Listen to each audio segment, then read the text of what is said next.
Pues yo por mi parte, yo les doy la bienvenida. Mi nombre es Heather, soy la presidenta de la Asociación Mexicana de Psicoterapia Gestal, que ahora se llama Contemporánea, al final del nombre, por unos ajustes legales que hemos hecho, pero somos los mismos que tenemos desde el 2013, ofreciendo diferentes tipos de capacitación y formación continua para psicoterapeutas. Esta serie la ofrecemos a psicoterapeutas y a la comunidad en general, sobre el tema de raza, diversidad cultural, racismo y interacciones y capacitación intercultural para psicoterapeutas y personas interesados en el tema como un servicio comunitario profesional. Y yo, sin entrar en sus particulares, prefiero que se presentan ellos. Estoy muy honrada de que contemos hoy con la presencia de Giovanni de Linet. Gracias. Bueno, pues muchas gracias por la apertura en este espacio y en tu asociación. Es un honor para nosotros hablar de este tema que es muy importante y que hemos venido construyendo en estos meses. Y bueno, mi nombre es Linet Chávez, soy psicóloga general, psicoterapeuta gestalt y actualmente estudio el doctorado en psicoterapia humanista. El tema bueno, ahorita de alguna manera Gio se va a presentar también.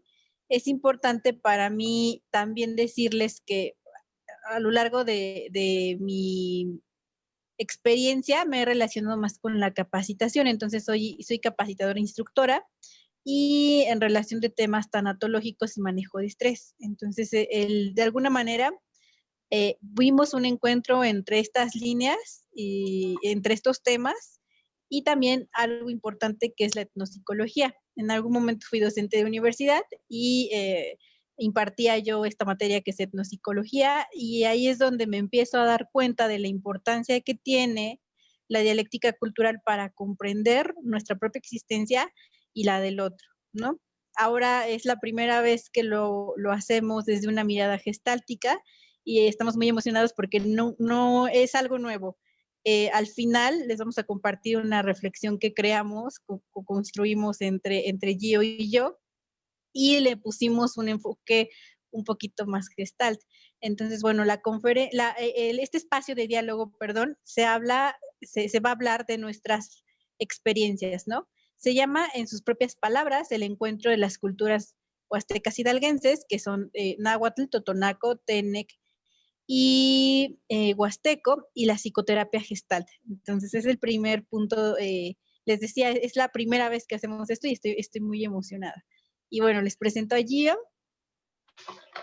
Hola, mucho gusto. Soy Giovanni, o Gio para Linet. ¿Cómo están? Soy nativo hablante de la lengua náhuatl. Soy originario de la Huasteca hidalguense. Estudié filosofía y teología y también he estado trabajando sobre el rescate de la lengua náhuatl, sobre la cultura y entre otros ámbitos. Si quieren seguirme, pues ahí después les dejamos un link de ello. Es para no entrar en tema de quién soy. Adelante, Linet. Ok, bueno, pues vamos a comenzar. Vamos a hablar sobre la perspectiva gestáltica y etnopsicológica en relación a estas culturas. Vamos a ir delimitando. Entonces, casi siempre que decimos comunidad indígena, o incluso cuando decimos náhuatl, creemos que se habla una sola lengua, y en realidad no es así.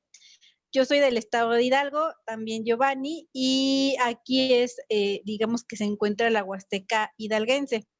Entonces es importante empezar a clarificar esto porque no es lo mismo. Entonces sí impacta la ubicación y la cultura.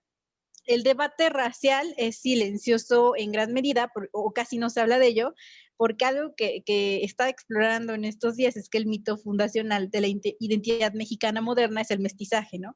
Entonces no se habla realmente de nuestras raíces ni empezamos a explorar. Y bueno, antes de irnos a esta parte, primero quisiéramos, bueno, Giovanni les va a hablar cuál es la diferencia entre la cultura huasteca hidalguense y la cultura huasteca potosina, porque se puede confundir y les decía, no es lo mismo. Ok, aclarando de que la cultura huasteca se ha denominado así por una región geográfica. La cultura huasteca comprende lo que es Veracruz, San Luis Potosí y Hidalgo, obviamente. Famosamente conocido por la película Los Tres Huastecos, pero no solamente comprende las tres huastecas, está también la poblana y también está el Querétaro.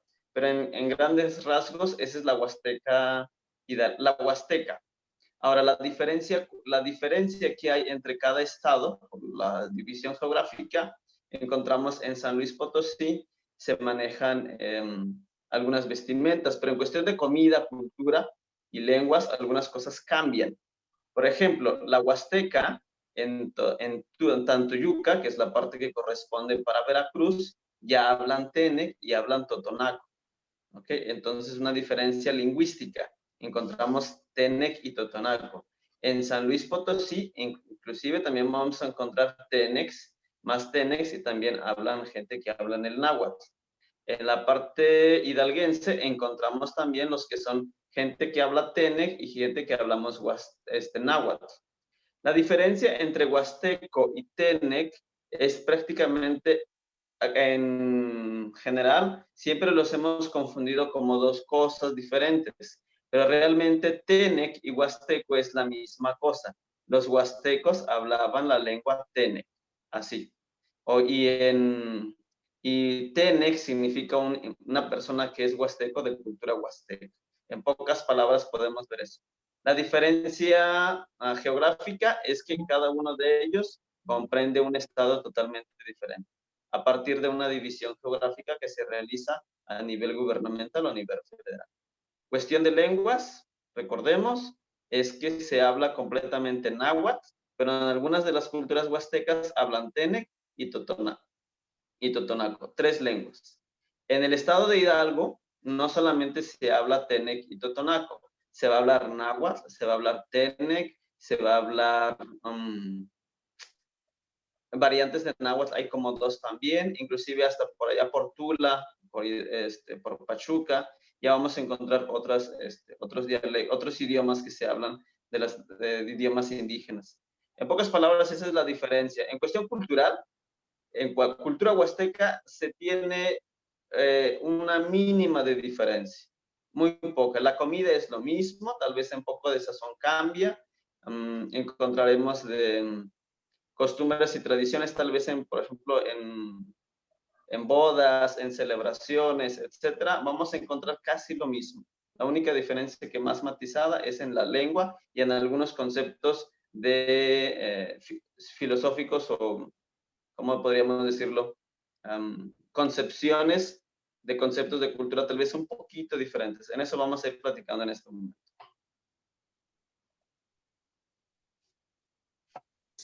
Muy bien. Bueno, no sé si pueda presentar aquí en pantalla. Solo es...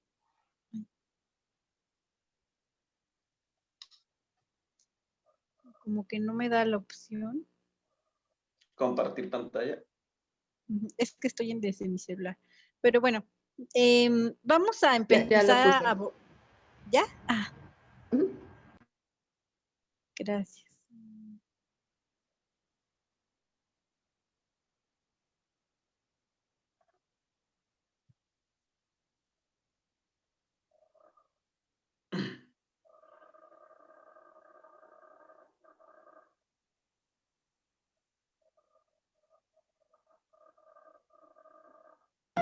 ¿No se pudo? No me abre Pero bueno, podemos hacerlo así. Y sirve que no se pierde como el contacto entre nosotros. Bueno, vamos a empezar a hablar sobre el encuentro de las culturas huastecas hidalguenses y la Gestalt. En este caso, Giovanni es nativo hablante de náhuatl, entonces lo vamos a delimitar desde esta perspectiva. El encuentro va a ser desde la cultura huasteca hidalguense náhuatl y la Gestalt. Sin embargo, vamos a abordar o vamos a dar a conocer cómo se dice muerte en Totonaco, en náhuatl y Tenec para conocerlo. ¿Nos pudieras apoyar? Claro que sí. Recordemos una cosa muy primordial que vamos a estipular solamente con una expresión, que las palabras. Para poder describir un concepto, al concepto moderno, concepto contemporáneo, sobre una cultura en una sola palabra no lo abarcaríamos. Nosotros queremos hablar, nada más en este aspecto nos meteremos solamente en un aspecto lingüístico, no nos vamos a meter completamente en el concepto, todo el concepto que conlleva la palabra. En mi variante, yo sí puedo hablar completamente del náhuatl, cómo es el concepto de la muerte y cómo es la globalización, cómo es en términos generales, qué es lo que llegaremos a entender del náhuatl, porque inclusive hasta para mí sigue siendo sorprendente entender este concepto o esta filosofía de la muerte, ¿ok? En Totonaco y en el Tenec, nada más los voy a mencionar porque no voy a poder abarcarlo porque no soy de la cultura de ellos, no soy nativo de ellos, simplemente los mencionaré. Nin se dice como en Totonaco, nin, muerte, ¿ok? Nin. Como lo escuchamos, así lo escribimos. En Tenec se dice Tzamenec, Tzamenec, Tzamenec. Así como lo escuchamos, lo podemos escribir. En náhuatl decimos Miquistli, y aquí vamos a, si me lo permite, no sé, en el momento que me diga también Linet, puedo desarrollar la palabra Miquistli, porque Miquistli es muy largo el concepto, es un sustantivo. Lingüísticamente hablando, vamos a hablar sobre un sustantivo, un verbo sustantivado. Por ejemplo, decimos trabajar, es el verbo, y en sustantivo es trabajo. Pero Miquistli no es un sustantivo en náhuatl. Debe de ser un verbo, una acción. ¿Ok? Adelante, Linet. Sí, si quieres explicarnos como el significado más de acuerdo a lo que vamos a abordar, ya en náhuatl estaría perfecto. Perfecto. En Miquis, nosotros decimos, por ejemplo, Miki, una persona, ni Miki, ti Miki, Michi, yo muero, tú mueres, él muere. Pero esta palabra nunca vamos a utilizarla en la vida cotidiana. Tú mueres o él muere. Nunca vamos a escucharlo. Se murió la planta. Nunca vamos a decirlo así. Podríamos utilizarlo, culturalmente hablando, se murió mi perro. Estamos utilizando el verbo, se utiliza siempre en pretérito, en el pasado. Sucedió la acción. Murió mi mamá, o murió mi papá, murió mis amigos, etcétera, murieron. Ese es el verbo propiamente, no lo podemos ponerlo en futuro, no lo podemos poner en presente. Ha muerto, no lo podemos decir. Solamente es en pretérito algo que ya sucedió. ¿Cuál es la razón de que se utiliza así? Murió, solamente en este tiempo propiamente. Es que prácticamente dejó de existir. Ese es el punto. Ya no existe, ¿ok? Ya no vive, ya no existe con nosotros, pero no existe aquí, porque también hay otra situación que sucede, de que la muerte en el concepto náhuatl no es solamente el fin del tiempo, se terminó y no existe nada. En el náhuatl, en el mundo azteca, completamente la vida continúa. El Mictlán, el Tlalocan, etcétera, todo este concepto azteca, todo es trascender después de esta vida o pasar después de esta vida. Es por eso que se celebra la fiesta de los muertos, y una cosa en síntesis, no es tristeza la fiesta de los muertos, es alegría, ¿ok? Que es lo que acabamos de celebrar. Miquistli o Nimiki, Timiki, aunque es triste perder a una persona, pero no es tristeza porque no es completamente que ya se desapareció, ya no existe. En ese sentido, la muerte en náhuatl es más amplio. Me gustaría poder más hablar al respecto, pero en síntesis lo que nos interesa en este momento es eso, que la muerte es prolongación de esta vida, pero que también muerte significa algo que sucedió en el pasado. Puede suceder ayer o antier, o en la mañana, o hace unas horas, pero solamente se puede decir en el pasado. ¿Ok? Sí, perfecto. Muchas gracias. Y bueno, hablando de esto, ya pusimos en claro el término de muerte, aunque se acaban de celebrar la fiesta de Chantolo, no vamos a hablar de la festividad como tal. lo enfocamos un poquito más a la muerte existencial y es aquí donde empezamos a hablar ya del tema o a lo que venimos, ¿no? Cuando hablamos de muerte existencial, la certeza de la muerte penetra la más profunda raíz ontológica de la existencia. ¿Por qué? Porque la muerte es la más radical posibilidad del hombre y es algo que sabemos que nos va a ocurrir. Entonces, este único existente que puede cuestionarse a sí mismo y el ser de sí mismo. Entonces, Heidegger y Jasper son algunos teóricos que nos hablan desde una mirada existencial de la muerte. En algún punto, ahorita voy a hablar, por ejemplo, del doctor Miguel Jarquín, como en su libro de comunicación mete estos elementos para hablar del contacto que establecemos con el otro. Entonces, la muerte no se ve como un hecho empírico, sino como una posibilidad existencial, de qué es lo que vamos a hablar hoy. Es ajena a todo concepto demostrable y accesible a las operaciones lógicas comunes a todos los hombres. Lo que decía Giovanni, puede ser que hoy en este momento me estoy dando cuenta de algo distinto y mi mirada de muerte termina. Es a lo que nos vamos a enfocar el día de hoy. La muerte no es para Heidegger su expresión como fenómeno o contenido de la experiencia que no trasciende. Se refiere más a la apertura a lo desconocido que la tradición socrático-platónica ha atribuido al ser para la muerte. Entonces, vamos a hablar el día de hoy de eso un poquito, el ser para la muerte. Y bueno, un poquito retomando por ejemplo, la postura de Jaspers, también es importante porque a partir de que yo me empiezo a ver como un ser auténtico, o sea, para Jasper la búsqueda de la autenticidad en la existencia se opone a la existencia empírica como una pseudo manifestación. Entonces, de aquí es que Jasper considera que la muerte no solo es la supresión de la existencia, sino también la supresión de todos sus posibles límites y determinaciones. Y de eso vamos a hablar, ¿no? Hasta qué punto nos empezamos a limitar nosotros mismos o empezamos a limitarnos por el entorno. Y bueno, en este sentido también Jaspers habla que la muerte es más que cualquier realidad empírica. Se hace como más referencia a la patentización de un existir que se hace consciente a través de la comunicación. Entonces es lo que vamos a hablar y a ponerlo sobre la mesa. Hoy nos vamos a comunicar. En esta comunicación es en la que se trasciende la soledad de alguna forma padecida por la muerte del prójimo.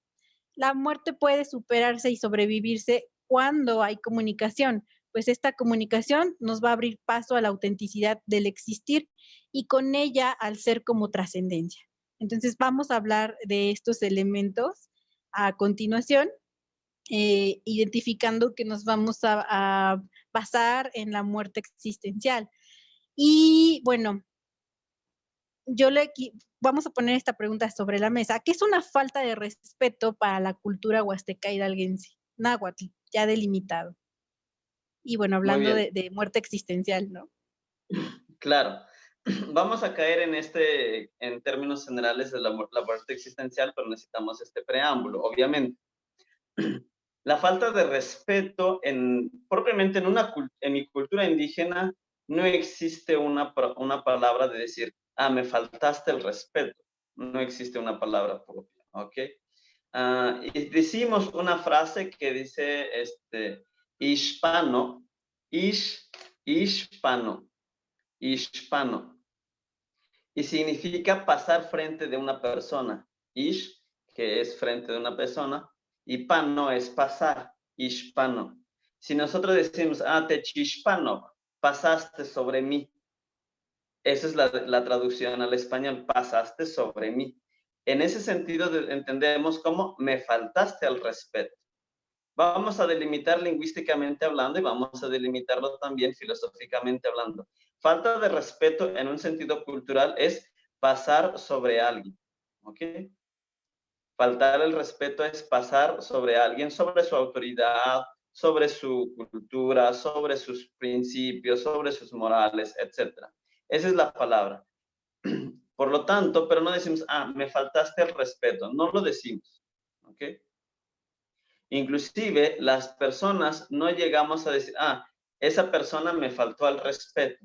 O llegamos a clamar, decimos, ah, mi novia, mi pareja me faltó al respeto, o a mi amigo me faltó al respeto, o esta persona desconocida me faltó al respeto. Una de las cosas esenciales es esto. Jamás le vamos a atribuir a una persona desconocida que me ha faltado al respeto. No hay. Lo que puede decir cuando una falta de respeto que se tiene que decir es de que no me obedece. Ese dice, prácticamente la otra palabra es tlepanita, que es obedecer. Ashnesh tlepanita, no me obedece.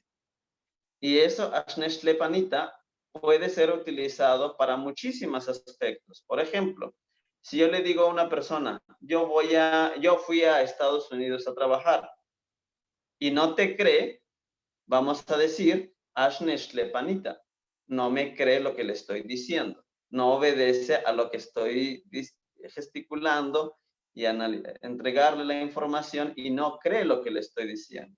Cualquier persona, yo hice tortilla, yo he dado de comer a 200 personas. Ashni Neltoka, no te creo, Ashni Neltokilia, etc. Pero eso, cuando una persona no me obedece o una persona pasa sobre mí, decimos una falta de respeto intrínseco, ¿ok? No somos explícitos a decir, me faltaste el respeto. Eso es meramente occidental, meramente español, por así decirlo, pero en náhuatl no hay una palabra. El concepto de falta de respeto existe, obviamente, hispano o ashtlepanita. Por lo tanto, vamos a hablar sobre en qué momento me faltan al respeto, en qué momento me llegan a decir que una persona me faltó al respeto. Si yo digo a mi mamá, Ashnesh Lepanita, prácticamente, o mi hijo no me obedece, o mi hijo me ha faltado al respeto, diríamos, le pedí a mi hijo que vaya a comprar tortillas, y decimos, no me obedeció. Ese niño prácticamente está faltando al respeto al no obedecer a su mamá. ¿Ok? Ese es el concepto de falta de respeto en náhuatl. Acciones que no se realizan a petición de alguien o a deseo de alguien y etc. Porque también no voy a hablar en términos generales, en la vida comunitaria de una comunidad indígena es todo servicio, es todo comunitario. La vivencia de comunidad es vivir en una familia grande. Todos se prestan, todos se apoyan, todos se cuidan, todos se velan, etc. Por lo tanto, faltar al respeto a alguien es por decirle, ¿me vienes a ayudar a hacer tortillas? Y no vino, es una falta de respeto. ¿Me explico? Y quedó en ir y no vino, es una falta de respeto.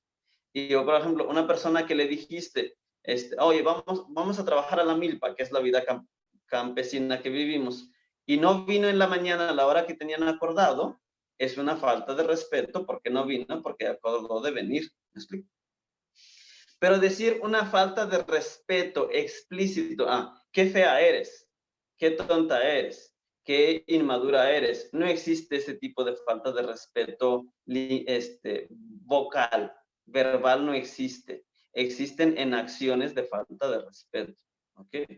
Y eso es donde vamos a encontrar cómo es que acciones que hemos hecho nosotros como mexicanos que hemos llevado a una muerte de la cultura indígena o de la gente indígena con nuestras acciones y cómo es que la gente, nosotros como seres indígenas, nos sentimos faltados al respecto en acciones, no en palabras, en acciones, que creo, lo poco que yo conozco, que en cuestión gestáltica, eso es lo que vamos a ir a concluir, ¿ok?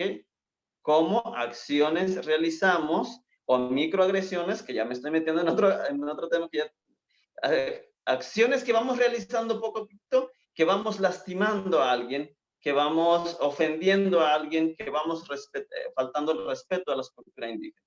Continuamos, Linet. Sí, definitivamente es eso, que el modo de relacionarnos tiene mucho que ver, ¿no? Podemos tener aquí la teoría de lo que es una comunidad indígena, de los principios, de la ética, pero realmente estar con el otro es lo importante. Y la pregunta es esta: ¿acaso está muerto el respeto a la comunidad indígena? Vamos a explorar esta pregunta con algunas microagresiones que fuimos enlistando, y que nos compete a todos como mexicanos, ¿no? Y bueno, y también a los que no son mexicanos. Antes de esto, vamos a empezar a dialogar, pero explicar que el diálogo es importante porque esto está cayendo. El diálogo para Buber es el lugar que facilita el encuentro y el espacio, y es donde nosotros habita, que es lo que vamos a construir en este momento. ¿Por qué? Porque nos ayuda a potencializar la individualidad del yo y el tú. En este lugar es donde la realidad se manifiesta como maravilla ante la presencia del otro, en tanto que es diferente. Entonces, realmente esto es lo que buscamos. Permítanme tantito. Realmente esto es lo que buscamos el día de hoy con esta participación.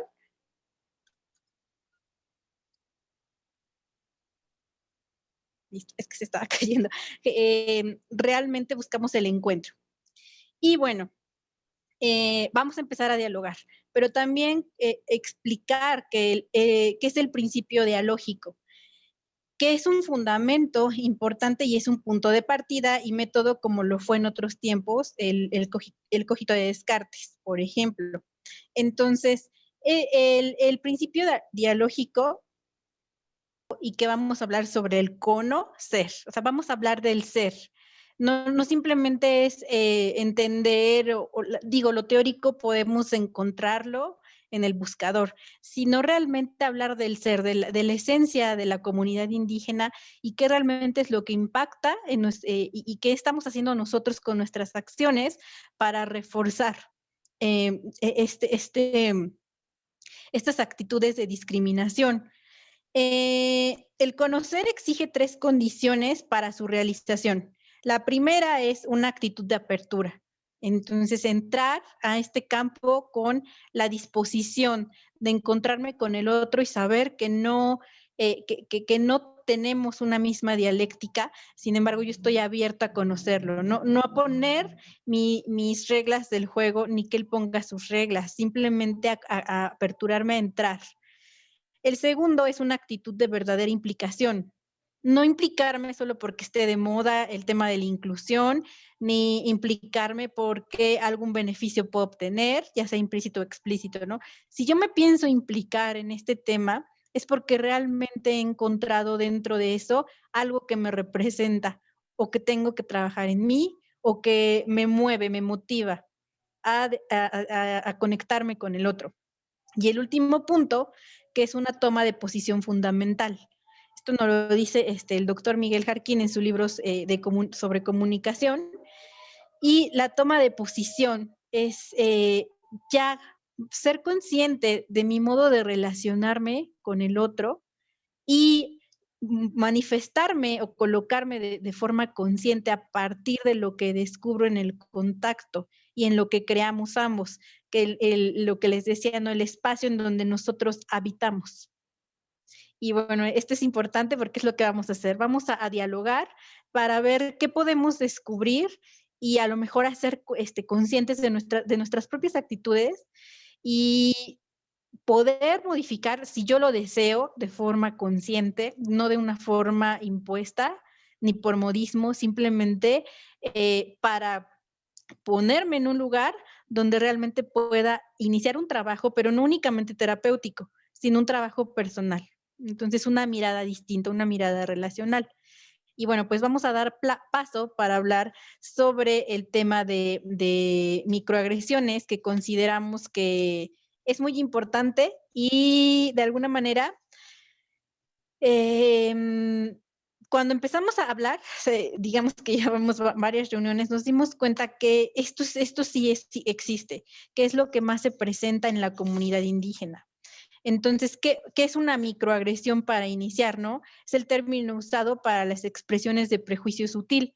El prejuicio sutil es el terreno donde se hacen asunciones injustificadas o se deja de hacer un esfuerzo para incluir a las personas diferentes de nosotros o que no se ajustan a nuestras expectativas. Y entonces vamos a hablar de esto. ¿Qué microagresiones hacemos desde la parte cultural, desde la parte lingüística e incluso desde la comunicación analógica, que es la comunicación no verbal, ¿no? Con el cuerpo, ¿cómo puedo microagredir al otro haciendo expresiones de odio, de asco, de alejamiento? Y empezamos a contactar con lo que nos decía Giovanni, ¿no? Me empiezo a sobrepasar con el otro, lo empiezo a sobrepasar. Y bueno, la primera microagresión que tenemos para discutir es el trato diferente. Sí, aunque no, si pueden algunos comentar a este respecto, que para que tengamos un diálogo completo, si alguien quiere comentar, con mucho gusto. Primero, la pregunta que me gustaría hacerles es esto. O sea, ¿tenemos realmente conocimiento de la cantidad de gente indígena que vive en la actualidad en México? O no solamente en México, en sus zonas, en los países que hay. ¿Qué cantidad a nivel nacional, a nivel internacional, la cantidad de indígenas que existen? Y cómo es que nosotros llegamos a tener, si tenemos conocimientos a este respecto, sería factible para poder evitar caer en estas microagresiones. Porque primero, si nosotros damos por hecho que la cultura indígena, cualquiera de los pueblos originarios de cualquier país, ha muerto, pues simplemente este tema no tiene sentido. ¿Ok? Tenemos que tener una noción de la cantidad de gente que aún existe. Ahora, hay algo muy cierto que comentaba Linnea al principio, la cantidad de mestizaje que en la actualidad existe a nivel nacional o a nivel internacional. Recordemos que cada metrópolis, cada sociedad que se ha conformado en la actualidad, surge a partir de una tribu o de una cultura. ¿Ok? Y que tristemente cada cultura ha tenido un progreso, bueno, no es triste en ese sentido, pero los progresos han llevado a veces a progresar la cultura y olvidar su propia cultura internamente, cosa que sucede en mi propia cultura, ¿ok? Pero a veces ese progreso de la cultura ha sucedido tristemente en ese sentido a la tecnología, en nuestros tiempos a la globalización, etcétera, que se han llevado a cabo esta muerte lenta, esta muerte tenue que se va ido mitigando de las culturas indígenas. Pero regresando al punto, si yo tengo noción de la cultura indígena, que es una gran cantidad de pueblos, que de ahí surgen mis raíces, de ahí surge mi pueblo, de ahí surgen mis tradiciones y costumbres, por ende, en ipso facto, voy a conocer que de ahí muchas de las tradiciones de mis padres, de mis abuelos o del futuro vienen. Pero no solamente son las costumbres, es también los valores, es también la riqueza de conocimientos, ¿ok? Por lo tanto, una de las cosas que debemos de caer en conciencia es que en la actualidad mucha gente indígena, mucho mestizaje, mucha gente en la Ciudad de México, todas las gentes que están ahí, yo diría, si no miento, no puedo hablar de estadísticas, pero el 50% o si no es que más, es de gente indígena, gente que ha emigrado, que ha dejado su cultura, que ha dejado sus raíces, que ha dejado sus costumbres, pero intrínsecamente hablando o inconscientemente hablando, ha llevado su cultura en la forma de cómo fue educada. Eso no se puede olvidar.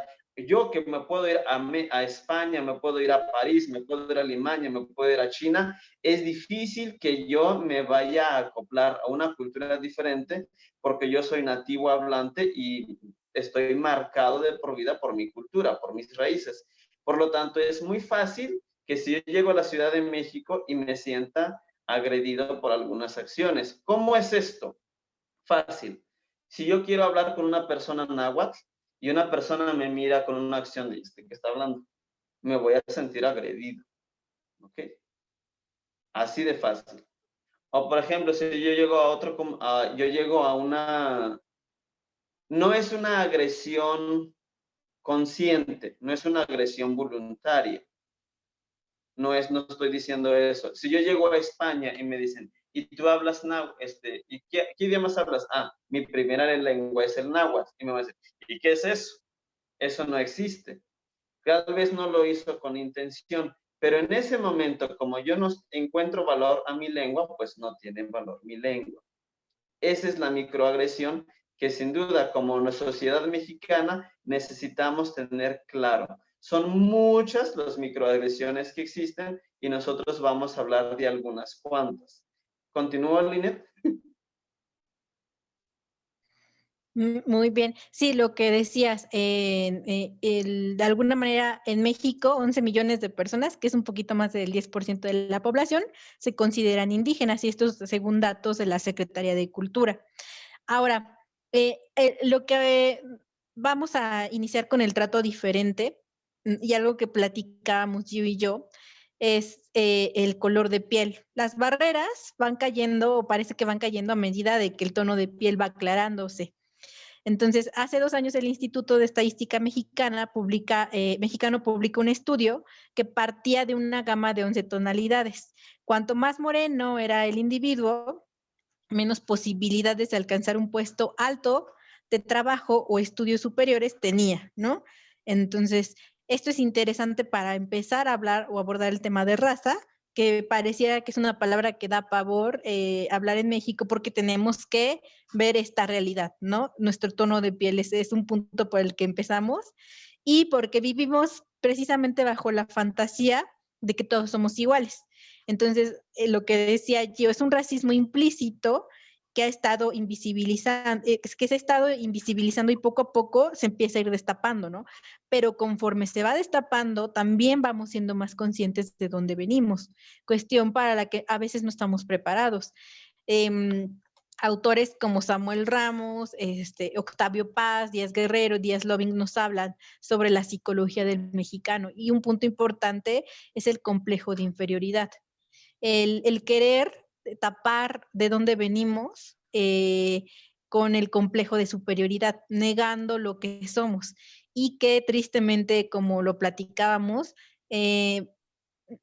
viene incluso a veces de la misma comunidad indígena, no siempre, pero bueno, ahorita yo les va a hablar un poquito de esto. Sí, voy a hablar sobre las diferentes microagresiones, nada más unas cuantas, porque existen varias y varias formas de hacerlo. Un trato diferente ya lo viene desarrollando el INET, nada más les pongo un ejemplo. Es común y típico de que encontré en una conferencia cual sea, vamos a darle prioridad, hasta yo me siento, hasta yo lo hago a veces consciente o inconscientemente hablando. Si yo llego una persona a encontrar con corbata, ojo, piel clara, con una carpeta que trae conocimientos, aunque no me diga nada, su estereotipo, la forma en cómo se presenta su imagen, digo yo, esta persona es un doctor o tiene conocimientos grandes.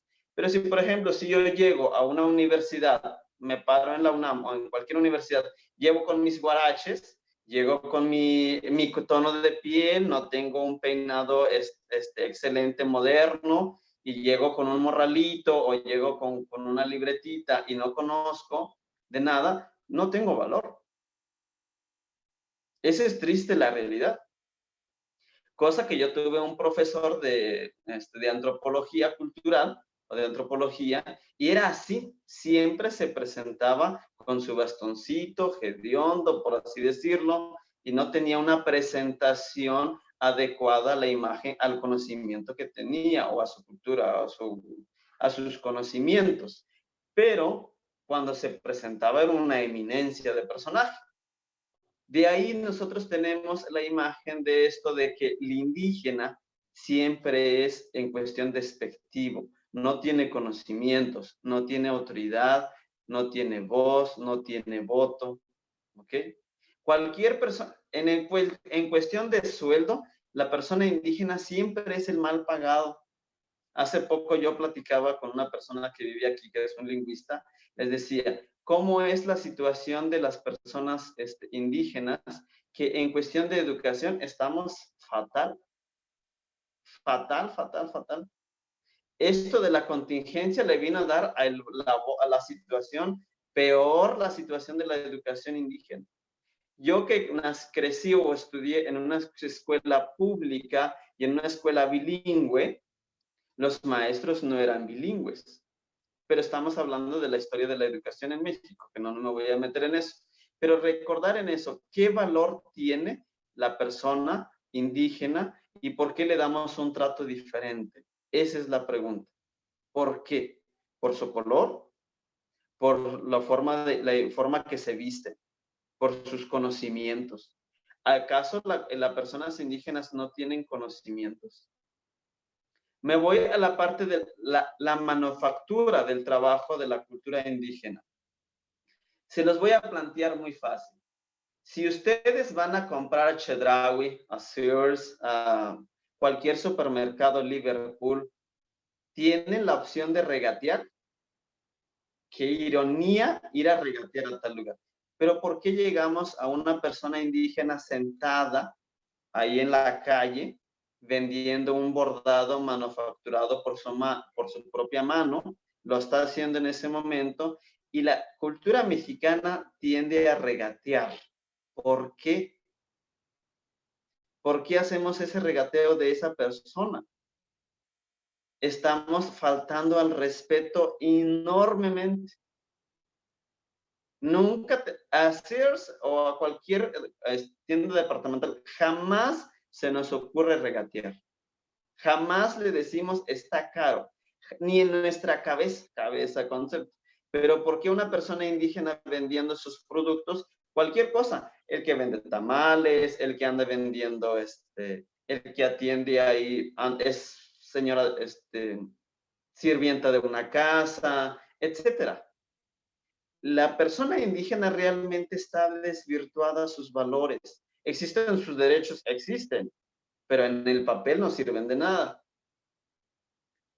Su trabajo es regateado. Es regateado el trabajo que hace, lo que manufactura, lo que vende, y de aquí caemos en un plagio enorme, que es otra microagresión. ¿Por qué yo a una compañía lo que se hace apropiación cultural, si lo saca Gucci, una marca con un bordado como estos, pues ellos los van a vender en dólares, pero yo no lo puedo vender en dólares. Si yo lo quiero vender en $200, me van a decir que caro estás vendiendo eso. Pero Gucci o Michael Kors o otras compañías de manufactura de telas o de moda plagian y venden sus productos nada más porque ellos lo venden como una marca. Eso es completamente una falta de respeto. Una burla típica que también sucede, es muy típico, es otra microagresión. Llegamos a un restaurante, llegan unos franceses, unos americanos, unos alemanes y empiezan a hablar en su lengua vernácula. Pero llega un indígena a pisar un restaurante, primero, ¿traes dinero para pagar? ¿Ok? O, por ejemplo, empiezan dos personas indígenas a hablar náhuatl. Uy, estos son indios. ¿Ok? O están hablando en su lengua natal y estamos pensando que se están burlando de nosotros. Eso es típico. En el camión, en donde quiera que vayamos, nos burlamos de la lengua. Pero ¿por qué no al americano, al alemán, al francés? Hasta les aplaudimos porque escuchamos que están hablando en su lengua vernácula. Nos emocionamos escuchar su lengua vernácula.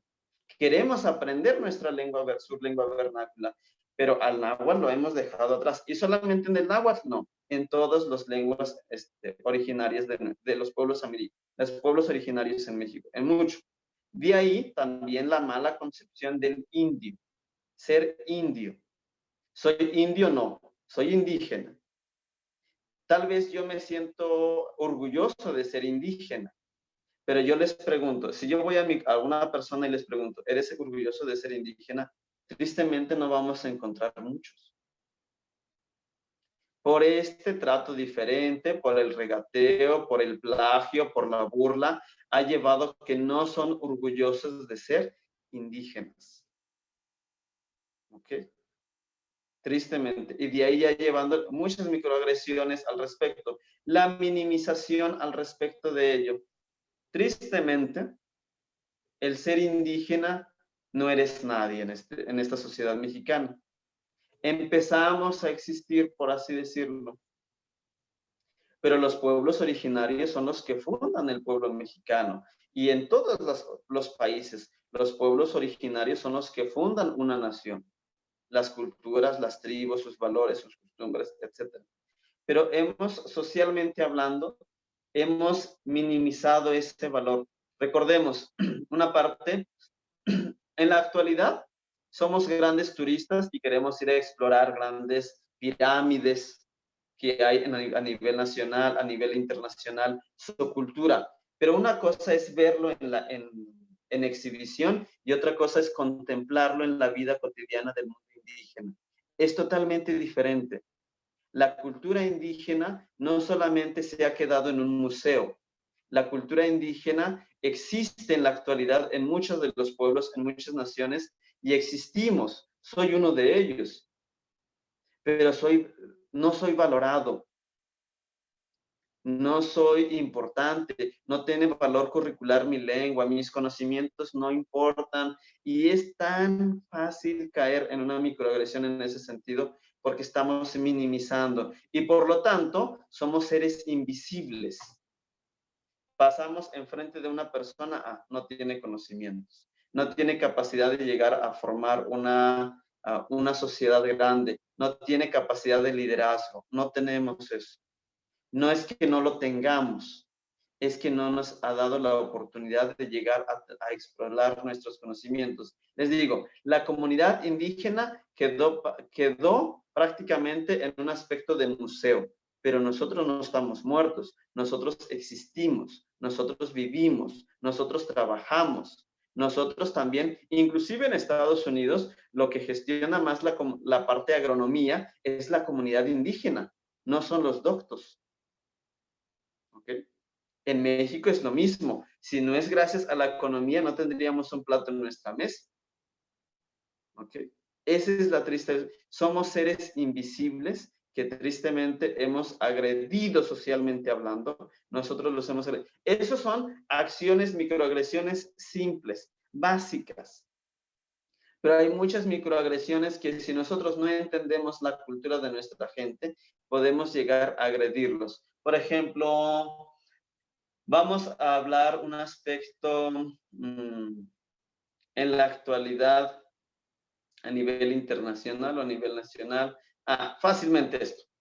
El concepto de la muerte que lo hemos tocado, les planteo en términos generales, la gente no le tiene miedo a morir. No. Yo trabajé en campañas sobre la prevención del COVID en mi comunidad y se pasaron el arco por el triunfo lo que yo les dije. ¿Ok? ¿Por qué? ¿Me explico? Tal vez yo soy más urbanizado, ya me he colonizado, pero a ellos no les importa. La vida, yo no les miento. Rebeca, que ella vive aquí en mi casa, en su casa, ella ha visto claramente que para ellos la muerte no tiene ningún miedo. Siguen haciendo las fiestas, siguen haciendo reuniones, siguen haciendo acciones, no les ha afectado en nada. ¿Ok? Pero es un concepto, pero ustedes lo entienden. Pues yo creo que muchas personas, inclusive a nivel político, a nivel educativo, a nivel psicológico, están tontos. ¿Ok? Agredimos porque no entendemos la concepción cultural de la muerte de ellos, el concepto de la muerte. Entonces, he explicado algunas microagresiones, pero hay unas microagresiones que es muy tenue la línea que debemos de evitar para no caer en esa microagresión. Yo hasta lo he dicho, somos tontos o a veces lo he expresado. Hay algunas cosas que en mi cultura o en mi pueblo no han permitido el progreso, no permiten que llegue la tecnología, no permiten que llegue esto, no permiten que llegue lo otro. A mí me da coraje, porque tal vez yo quiero ir en pros del progreso, en pros de la tecnología, los beneficios, pero por una parte tengo que entender la cultura. Tal vez es una cultura todavía muy rústica, muy rúbrica, no entendible para mí, pero tengo que ser tolerante en ese sentido. Y en el momento de que yo me acerco a ellos, debo de entender primero esa parte. Entonces, por lo tanto, en síntesis, somos seres invisibles. Somos seres que hemos llegado a estar muertos, ¿ok? Que como sociedad mexicana hemos llevado a esto, y no solamente ahorita. Ha sido por muchos años, que tristemente ha sucedido así. Hay muchas más microagresiones que pueden sucederse, pero en términos generales es ello lo que les acabo de platicar. Miren. Bueno, creo que es importante lo que pones sobre la mesa, precisamente porque, aunque son cosas que incluso las reconocemos, pero evitamos hablar de ello, porque en el fondo sabemos que no está bien regatear, que no está bien minimizar, que no está bien señalar. Sin embargo, algo que mencionas también y que lo dice muy bien Díaz Loving y Díaz Guerrero es cómo tenemos esta tendencia, o se tiene esta tendencia del mexicano a vislumbrar o de alguna manera fantasear con otras culturas y no valorar lo que tenemos, ¿no? ¿Por qué? Porque tiene que ver incluso con esta parte donde es una vergüenza ser de donde soy. Octavio Paz, por ejemplo, hablaba de términos como la raja, como cuando le decimos a alguien eres hijo de la chingada, y que también tiene que ver, ay, perdón por la palabra, pero tiene que ver con con nuestras raíces, nuestra historia cultural, porque parece, y lo que platicábamos antes de elaborar todo esto, es que es una muerte colectiva, porque lo que decía Giovanni, aunque él ya salió y a lo mejor tiene más estudios, sigue estando ahí y es parte de un valor que ellos tienen mucho, es esta parte de la solidaridad y es parte de que si en mi comunidad se dice que no, es no, porque es falta del respeto también. Bueno, ya nos dijo cómo se dice, ¿no? Es parte de que no se puede pasar esa autoridad. Y entonces entramos en una paradoja, ¿no? Porque aunque hay quien se supera realmente, es parte del colectivo, no ser desleal o no estar fuera de lo que el margen de la comunidad indica. Entonces hablábamos mucho de la muerte existencial a nivel individual, que al final pues va a repercutir a nivel colectivo. Algo de lo que íbamos como digamos que enfocarnos un poquito más es en el plagio, porque eso es lo que se está viendo actualmente. En algún momento alguien me platicaba que fue a otro país y traían los guaraches de hule y que estaban de moda y estaban muy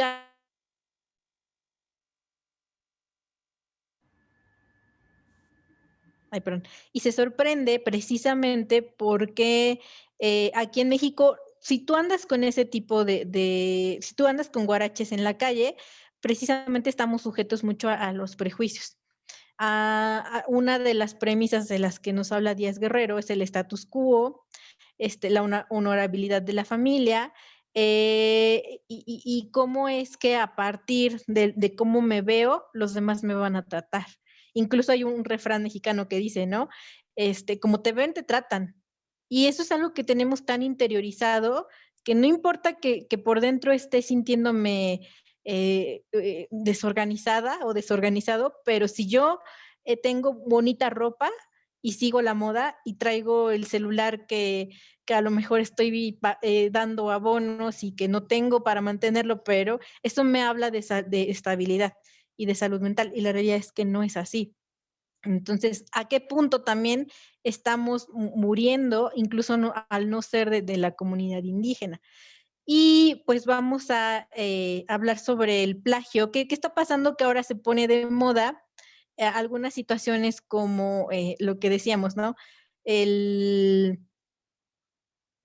comprarle a los artesanos y revenderlo, que pareciera que no es plagio, pero yo le preguntaba a Giovanni, ¿eso es un plagio? ¿Qué pasa cuando de alguna forma esta ropa vista en alguien estéticamente hablando, aceptable, se ve guapo, se ve bonita, es único, es original, pero lo ves en una persona con el tono de piel oscuro y es un indio, lo que decía Giovanni, ¿no? Esta palabra tan despectiva y que incluso se puede llegar a utilizar como ofensa de forma consciente para agredir al otro. En algunas películas, ¿no? que frases como es un indio, ¿no? Haciendo o poniendo que el otro es inferior. Y entonces, si el otro es inferior y yo soy superior, eso me posiciona en un lugar donde yo puedo de alguna manera influir en los demás, pero dejo de influir en mí mismo. Entonces, esto es importante. ¿Qué te gustaría de alguna manera, bueno, lo que me comentabas sobre el plagio? Sobre el plagio, voy a hablar algo que me gustó que me comentó antes de que se me vaya la idea. En cuestión de más media, lo que se tiene es que no sé si algunos escucharon la época de oro del cine mexicano, tenía muchos aspectos buenos de la cultura indígena. Tristemente, en la actualidad, la comedia o alguna de las televisiones, las películas, ha sacado la parte un poco negativa, desde mi punto de vista negativa. Por ejemplo, de películas sacaron lo que es la India María. Muchos conocieron quién es la India María, ¿no? No sé si alguien no la conozca. Es una película de comedia que representa a una mujer indígena con faldas y hace unas tarugadas, siempre anda haciendo muchas torpezas, por así decirlo. Pero realmente es promover la cultura y el valor indígena o ha promovido o le cayó en desvirtuar el valor de la mujer indígena. Eso nos tendríamos que nosotros que preguntar. La otra pregunta tenemos muchas películas mexicanas que salieron, por ejemplo, a nivel internacional. Roma, que acaba de sacar Cuarón, algunos escuchamos cosas positivas de Yalitza, escuchamos cosas negativas, pero realmente, ¿sacó aspecto positivo de la actriz o sacó aspectos negativos? Tenemos que ver cosas, o mostró la realidad de la sociedad mexicana. Tenemos que preguntarnos eso, porque a veces encontramos muchas cosas chistosas, muchas cosas cómicas. Por ejemplo, Eugenio Derbez sacó una película que se llama Luchando por un sueño. Uno que se pasa al otro lado y que quiere hacer todo ese tránsito de irse a Estados Unidos, toda esa experiencia, o me parece o inclusive no, Hombre al agua, me parece, y que tiene que convertir en una persona que tiene que ser completamente albañil. Pero ¿qué imagen representa a esos albañiles? ¿Okay? Para mí, desde mi punto de vista, muchas televisoras que han denigrado el valor y el respeto a la mujer indígena. ¿Y por qué se han apropiado o han hecho plagio de la imagen del indígena? ¿Lo han hecho para valorarla o lo han hecho para minimizarla o para desvalorarla? Eso es lo que han hecho las televisoras. Muy pocas películas han salido en pros de dar los valores principales de la cultura indígena. Son muy pocos. Tristemente son pocos. De eso. Ahora estamos hablando de la imagen, ¿no? De los valores.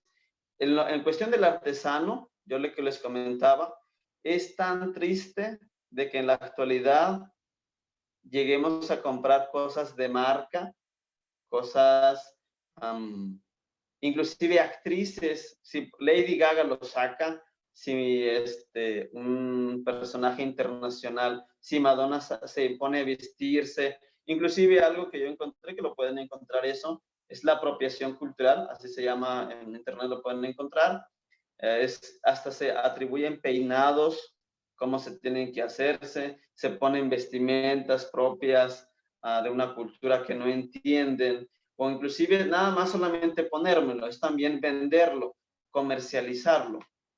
esas apropiaciones culturales a veces es bueno, pero a veces es ofensivo, ¿ok? Porque yo le he desvirtuado el valor que tiene el por qué me tengo que peinar así, por qué me tengo que poner esta vestimenta, por qué tengo que hacer aquello lo otro, ¿ok? Eso es plagio completo. Plagio en conocimientos, obviamente, hay mucho plagio de conocimientos. A veces hay conocimientos, por ejemplo, que en la actualidad porque era persona indígena, no tiene autoridad, se lo mando mejor, yo lo agarro esta información. Lo que sucede en la actualidad es, por ejemplo, esto, y lo voy a decir claramente, y espero no ofender a nadie. Si en este momento frases que salen ahorita, con la forma del Internet que existe, y una frase es bueno para reflexionar, si lo digo yo y lo publican, o lo sacan en libros, lo sacan en etcétera, es un plagio, porque es el conocimiento de una cultura indígena. ¿Me explico? Que en la actualidad se ve muy normal. No me siento yo ofendido, pero lo vemos muy natural que se haga eso. Un conocimiento que tiene una cultura indígena y que digan, pues yo ya lo voy a publicar, yo lo voy a escribir, yo tengo acceso a yo voy a hacer un video y lo voy a publicar, se los voy a mandar. Eso es un plagio de conocimientos, porque en la cultura indígena hay muchos valores, muchos principios, muchos conocimientos de cómo sembrar, cómo cultivar, etc. En cuestión de música, hay mucha música que es originaria de nuestros pueblos indígenas. Por ejemplo, la flauta, que es propia de los pueblos originarios de este continente. Y prácticamente después se mitiga, ¿no? Se hace reggaetón, se hace música electrónica, se hace cumbias, etcétera. Se ha hecho plagio de esa música. No sé, habría más al respecto de que podríamos hablar de un plagio, pero plagio, por así decirlo, en el sentido estrictamente cultural, es robarle una información, conocimiento, dato que le pertenece a la cultura indígena y yo lo hago para mí, si lo hago para comercializarlo o lo hago como soy autor de ello, y no es así.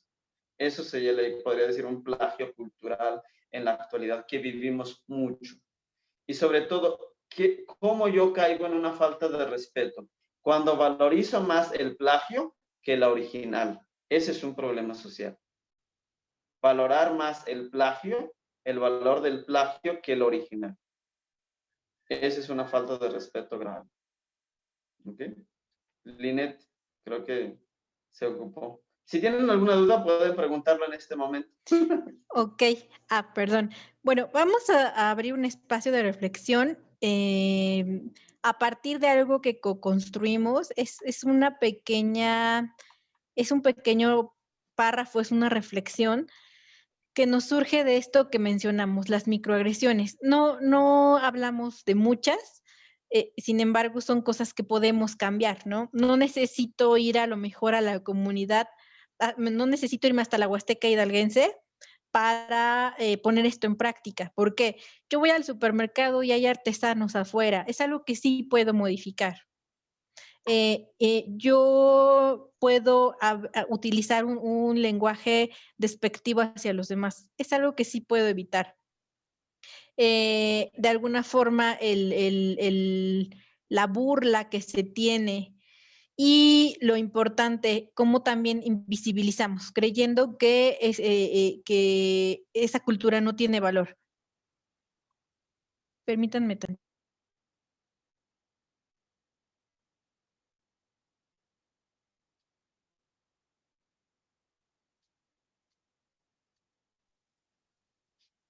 Ya se estaba colando, perdón.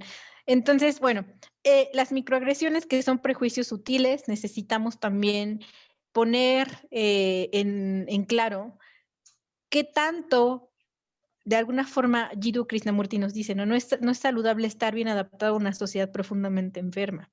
Cuando yo me cuestiono si esta palabra que estoy diciendo puede lastimar al otro, y también cuando me cuestiono de dónde la aprendí, puedo volver a darle un significado distinto. pero eso es a partir de un proceso. Y este proceso, ahorita estamos en un proceso colectivo, que era lo que comentábamos, a partir de notar que esto se está dando. El último punto a discutir es que hubo una indignación a nivel colectivo cuando Yalitza Aparicio se da a conocer en alfombras, en premios, cuando ella empieza a traer vestidos de diseñador. Hubo muchas personas que lastimosamente comentaban y la ofendían, la denigraban, la minimizaban. Todo esto fue muestra de estas microagresiones, de ahí las tomamos, ¿no? Porque encontrábamos comentarios como, ella tendría que estar lavando mi casa, ella tendría que estar vendiendo artesanías, esa ropa es mucho para ella tendría que estar en un lugar, su actuación no fue tan buena.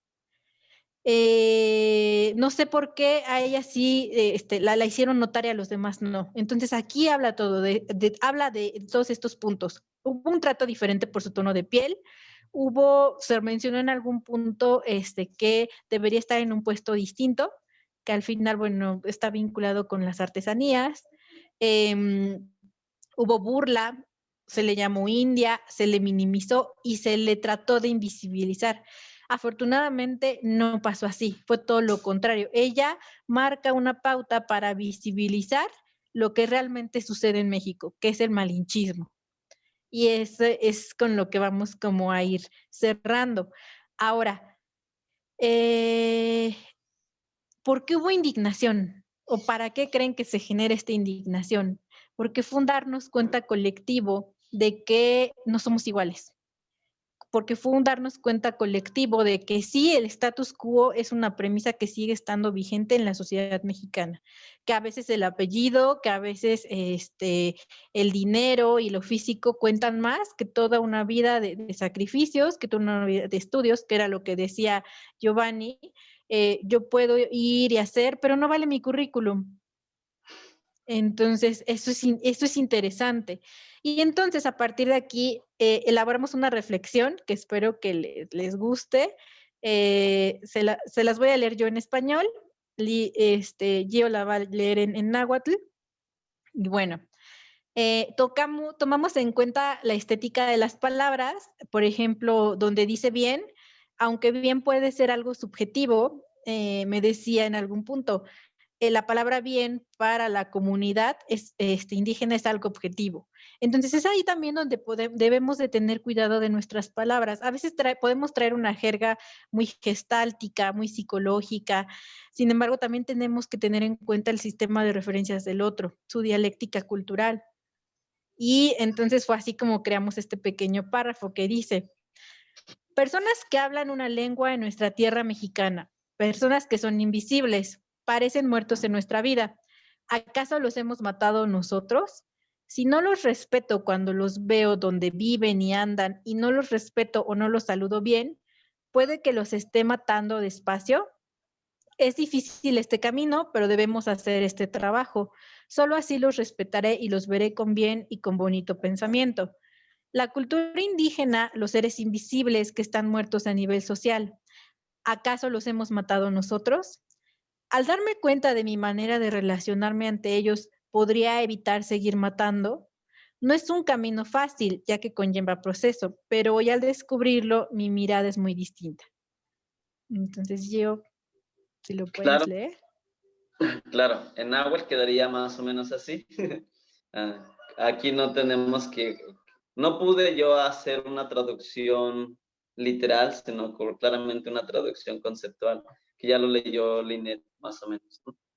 Más igualmente en Tlactoa, Pantotlaltipac, Mexcueguani, más igualmente en Ashmonestilia, Nesi que en Mixtoque, Pantonemilis. Huelis timixtoqueya tojuanti, Ashnintlepanita, Kemaninkita, Campanemi, Juan Ashmelawak Ninuhnotza, Huelis Nohkia Yolik Ninmixtia. Owini Ohtli, Juan Monekitis Chihuaseni Tekit, Kensanihkino Nintlepanitas, Juan Inquitas y Catlencuali, Juan Yehiesinemilisli. Unas palabras que aquí les hemos comentado es, por ejemplo, el tlepanita, ¿recuerdan? Tlepanita, que es obedecer o respetar. Ashlepanita. Neshtilia, que prácticamente podríamos decirlo como invisibles, que no se ven. Hay una palabra que es prácticamente tonemilis, nuestra vida. En la vida cultural indígena, nuestra vida está amalgamada con todos. ¿Okay? Tal vez en un mundo contemporáneo, en un mundo urbanizado, la vida no está tan amalgada, ¿no? Amalgada, somos seres más independientes del uno al otro. En la vida de la cultura indígena no es así. Entonces, si nosotros queremos ser una sociedad incluyente, debemos de incluirlos en nuestra vida. Claro que trae unas problemáticas drásticas, por así decirlo, pero incluirlos en nuestra vida es valorar todo lo que hemos hecho de las microagresiones, evitar estas microagresiones para podernos incluirlos en nuestra vida o en una sociedad. Otra palabra que podríamos reflexionar en náhuatl propiamente es, termina la expresión en una más castellana. Dice, es un camino difícil que conlleva un proceso, pero al descubrirlo mi mirada es muy distinta. En náhuatl sería un poco diferente decirlo. Es difícil hacer este trabajo. Claro, es difícil. No solamente queda mi trabajo, es un trabajo de la sociedad, es un trabajo que lleva un proceso, ¿ok? Pero en náhuatl es difícil este trabajo. Dice, pero solo así podré respetarlos. Solo así los podré ver con bien.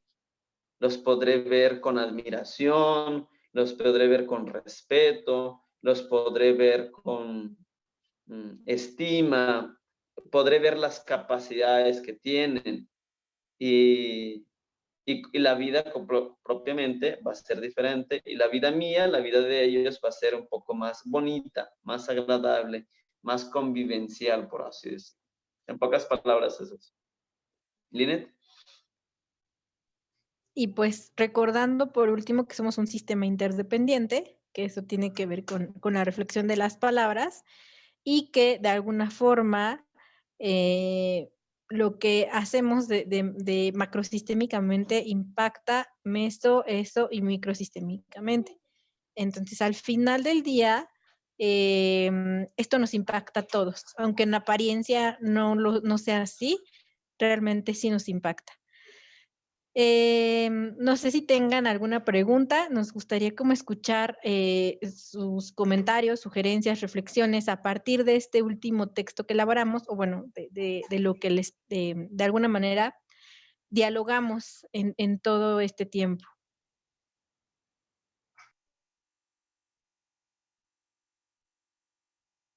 Sí, yo quisiera comentar un poquito acerca de esa película de Roma.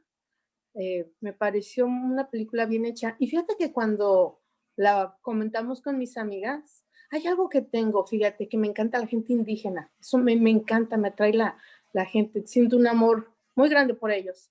Dice mi mamá que sí era mi abuelita, entonces pues yo creo me parezco en eso. Entonces soy defensora también de los derechos de los indígenas y no me gusta que les hablen despectivamente. Cuando nos sentamos a platicar, a comentar con mis amigas acerca de la película, sí el comentario era lo que estaban diciendo ustedes, de que por qué se ponía esa ropa, porque mejor no representaba de la manera que ella era, una indígena. A mí me pareció fabuloso que lo hiciera. Dije, claro que sí, y ella puede representar lo que ella quiera. Y los comentarios más bien eran negativos y eso me llamó mucho la atención. Dije, ¿por qué no apoyar? Ya que es pues mexicana, ¿verdad? Igual que yo, que mis amigas. ¿Por qué no apoyarlas? Y yo digo, wow, sí es cierto, ¿eh? Y esto me abre más los ojos, todo esto que están platicando ustedes, me abre más los ojos porque sí es cierto, es como una cultura invisible. Y eso es triste, porque tantas cosas tan bonitas que podemos aprender de ellos y admirar su trabajo, eso es hermoso. Y a partir de esta plática, yo tengo yo pienso que una admiración más grande por ellos, por todo lo que conlleva su trabajo, el trato que les da la gente, todo eso. Wow, es bien, bien interesante. Solo quería comentar, ¿verdad? Acerca de que sí es cierto, tenemos que cambiar la mentalidad acerca de ellos, de los indígenas. Gracias. Gracias, Gio. Gracias, Lynn. Gracias.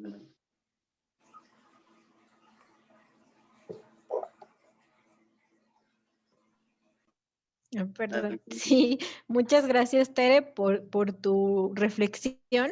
Creo que es importante darnos cuenta que sí está pasando, que eso es parte también de la parte colectiva, ¿no? Pues salió el comentario y no pasa nada. En realidad sí está pasando. Y qué mejor que lo que estamos haciendo ahorita es ponerlo sobre la mesa, es algo que ya existía. Entonces es solamente evidenciar lo que sí generó. ¿Alguien más? No sé si... Ante todas las capas que salen en el diálogo que ustedes proponen.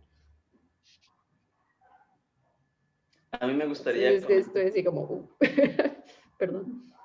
Pero Linet, si quieres, te concedo la palabra antes. Ok. Hay una frase que terminamos en la parte que decíamos, es difícil este proceso. Es difícil el proceso para ustedes, ¿ok? Pero el trabajo que me corresponde a mí es titánico, es maquiavélico. Yo soy de la cultura indígena, soy nativo hablante, entiendo la cultura, pero ahora yo para poder trabajar con mi gente y no es descolonizar su pensamiento, es este problema. Yo tengo un doble trabajo que estoy haciendo y que es muy, muy complicado. Decirle a mi abuelito, a mis primos, a mis hermanos, a mis amigos, etcétera, que el náhuatl vale, que su cultura es importante, que todas las cosas que tienen es bueno, no lo entienden. Porque está de lado 1.000.000, millones y millones de personas que dicen lo contrario a mí. ¿Ok? Entonces, cuando yo quiero acercarme con ellos y decirles, aprende náhuatl. Primero, aprende inglés. Sí, obviamente aprende inglés. Pero aprende también náhuatl. Habla náhuatl. Activa tus valores indígenas y todo lo demás. Ponte los vestimenta indígena que tienes de tus abuelos, de tus padres. Es imposible llegar, porque inclusive ya dentro, internamente cultural, ya hay un racismo, tristemente. Ese racismo interno, que no me acepto quién soy, que no quiero valorar quién soy. Y cuando ustedes llegan a querer tener una psicoterapia con una persona indígena, es imposible. No tiene un reconocimiento de identidad, la falta de identidad cultural. Pero la falta de identidad cultural o la falta de riqueza cultural se ha debido a esta colonización. Colonización que se llevó a cabo hace 500 años o hace 400 años, pero esa colonización no ha terminado. Esa colonización continúa en nuestros días a partir de mi forma de pensamiento global, gracias a la globalización, por así decirlo, que ahora metemos más ideas, más conceptos nuevos. Por lo tanto, Elizabeth decía, ¿cómo le hago con esta gente que llega? A veces dialogamos, sí, pero dialogamos la misma cultura, los mismos pensamientos, los mismos... Una persona indígena puede hablar español, pero no va a poder transmitir, si apenas habla español y querer transmitir sus ideas utilizando el español, es imposible. ¿Ok? A veces los traductores van a traducir palabras, pero no van a traducir cultura, no van a traducir conceptos, no van a traducir ideas y menos el psique de cada persona, porque eso es completamente subjetivo para mí, ¿verdad?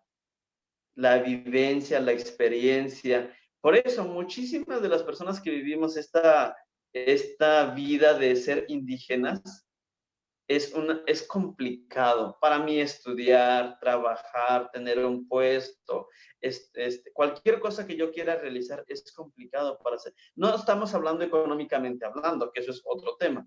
Estamos hablando el desafío que tengo que hacer para poder tener un puesto socialmente hablando, un estatus en esta sociedad. Es por eso que es un trabajo difícil, complicado, pero se tiene que hacer, claro que se tiene que hacer. Si vamos a terminar algo fructífero, por así decirlo, pero podemos dejar las huellas. Algo que me sorprende que comentaba, yo no podría pronunciarlo, Heather, como se llama la canadiense, la antropóloga. Si yo abro una conferencia en esto, lo publico en donde sea, yo doy clases de náhuatl, doy cultura náhuatl desde los pocos conocimientos, pero se me inscriben 2, 3 personas, 10 personas.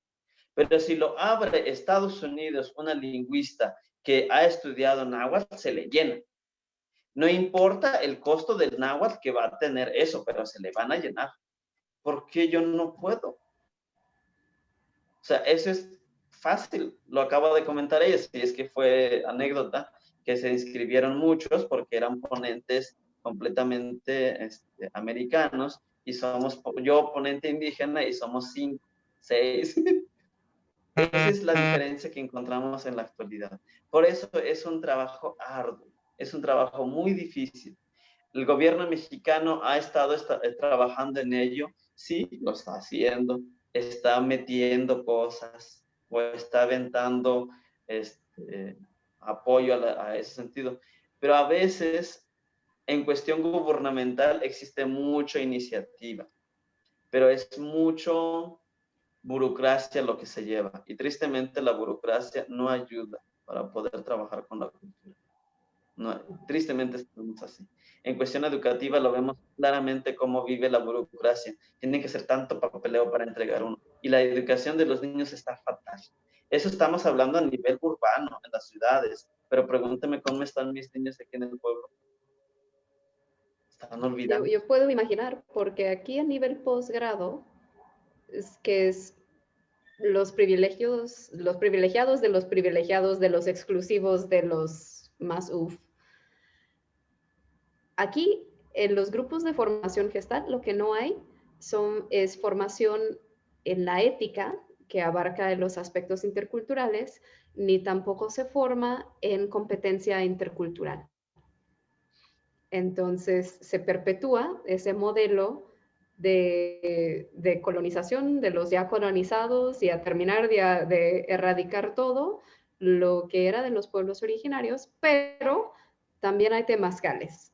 Y es esa parte de como dentro de la misma formación de los psicoterapeutas hay apropiación cultural. 2 días antes les pido que me llenen un cuestionario y no se autoidentifican ni siquiera como mestizos y mucho menos como indígenas, la misma persona esté con el vestimiento tradicional tratando de echarme humo a la cara para hacer un temazcal.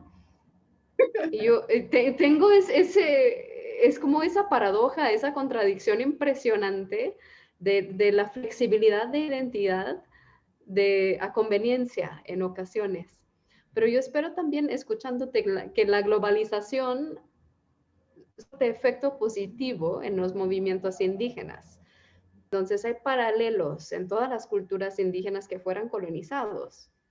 Y ahora este tema se abre aquí en esta serie que pues afectamos un mínimo de personas realmente, pero se abre porque ya a fuerzas se tuvo que hablar del racismo sistémico dentro de las instituciones psicológicos y psicoterapéuticos en Estados Unidos y en Europa. Y entonces, como se tiene que hablar en el extranjero, quizás se pone más de moda hablar del racismo en México, del antiindigenismo en México, del antimigrantismo que se vive en México.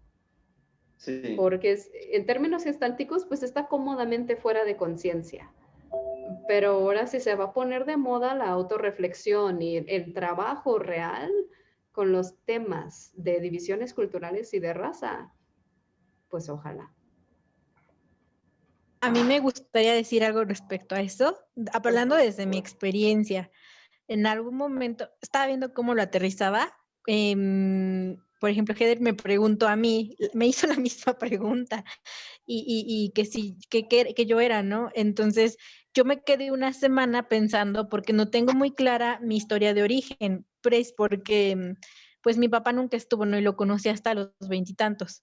Entonces sí me causó así mucho impacto la pregunta, pero en relación a mí. Entonces les voy a platicar desde mi experiencia. Un amigo, una pregunta muy gestáltica que ocupa mucho en terapia es ¿qué historia te estás contando? Y relacionándolo con este tema, platicábamos, a veces no estamos preparados para redescubrir nuestra historia. Y me es cómodo, lo que decía, creerme que soy el mestizo.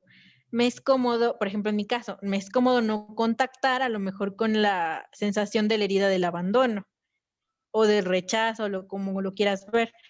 Y esa incomodidad es realmente la que nos va a generar conciencia, solo que a veces no estamos preparados ni individualmente y menos colectivamente. Era algo que les quería compartir. Y respecto a lo que decía Liz, hay un libro que se llama Etnopsiquiatría, una aproximación a la medicina náhuatl, y habla mucho de la cosmovisión y de cómo es que, por ejemplo, el tonalá, ¿no? Te leen tu tonalá y en algunas culturas, ¿no? Y a eso llegas predestinado.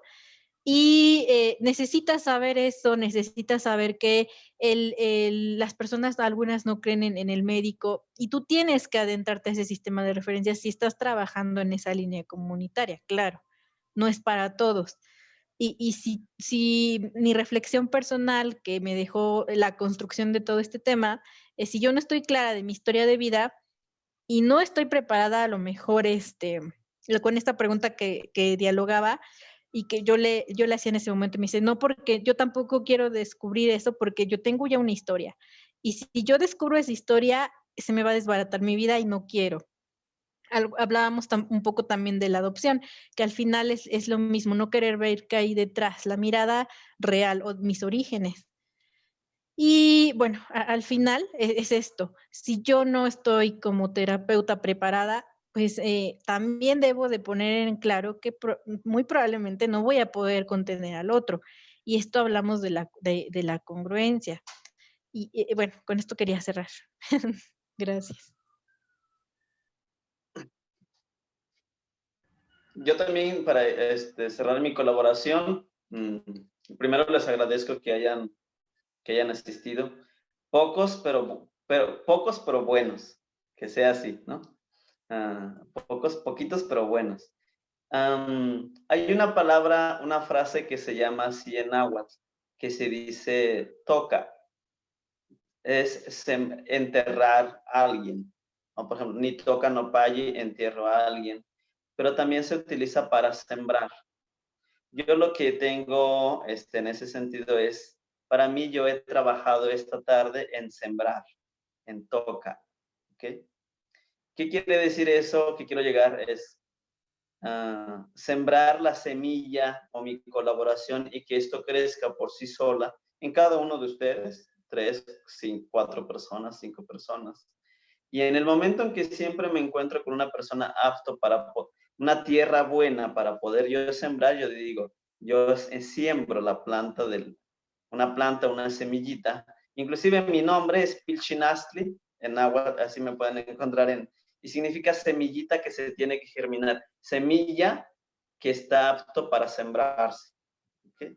Entonces, cualquier cosa que yo hago a veces es sembrar la semilla de la duda, sembrar la semilla de la reflexión, sembrar la semilla del valor, en ese sentido, para que crezca, sembrar la semilla del valor del indígena, de ser indígenas. Y eso es lo que he hecho. A mí no me preocupa si somos 5, si hubiéramos estado nada más, otra persona nada más, pero en esa persona se ha sembrado algo. ¿Qué es lo que yo les invito? Hagan lo mismo. A veces no tendremos una audición de 1000 gentes. Tendremos nuestra audiencia, una persona en casa, tendremos una audiencia de 20 personas, 15 personas, pero es donde podemos sembrar esto que hemos tenido. Y cuando sembramos algo, yo creo que la naturaleza es muy sabia toda planta tiene un fruto y crece. De una semilla de naranja salen 20,000 semillas de naranjas y millones de semillas por durante 15, 20 años. Si nosotros sembramos esta semilla, podrá reproducirse fácilmente. Somos aptos en nuestras vidas de viralizar cosas, pues también seamos aptos de sembrar esto en cada persona. De sembrar, sembrar, sembrar. Cualquier cosa que nosotros querramos que se reproduzca, tenemos que sembrarlo. No hay otra forma. ¿Okay? Tenemos que sembrar y la palabra propia es toca. Gracias por los que nos hayan escuchado. Espero que les haya servido y les sirva en sus trabajos y pues aquí estamos. Muchísimas gracias. Tlaxcamati mía, ¿cuál es Xistok? Gracias. Yo quiero saber cómo se te agradece en náhuatl. ¿Cómo puedo dar las gracias? En náhuatl. Decimos Tlaxcamati. Tlaxcamati. Tlaxcamati. Tlaxcamati. Gracias, en náhuatl. Sí. Pues muchas gracias a ustedes dos, Tlaxcamati. Y espero, pues sí, aprovecho y espero que todos puedan aprovechar tus semillas y las que compartan ustedes con nosotros. Muchas gracias. Muchas gracias, Heather, por el espacio y bueno, por tomarte el tiempo de pues brindarnos este momento que es importante para nosotros. Precisamente es como el comienzo, ¿no? Y es un proceso. Pues muchas gracias.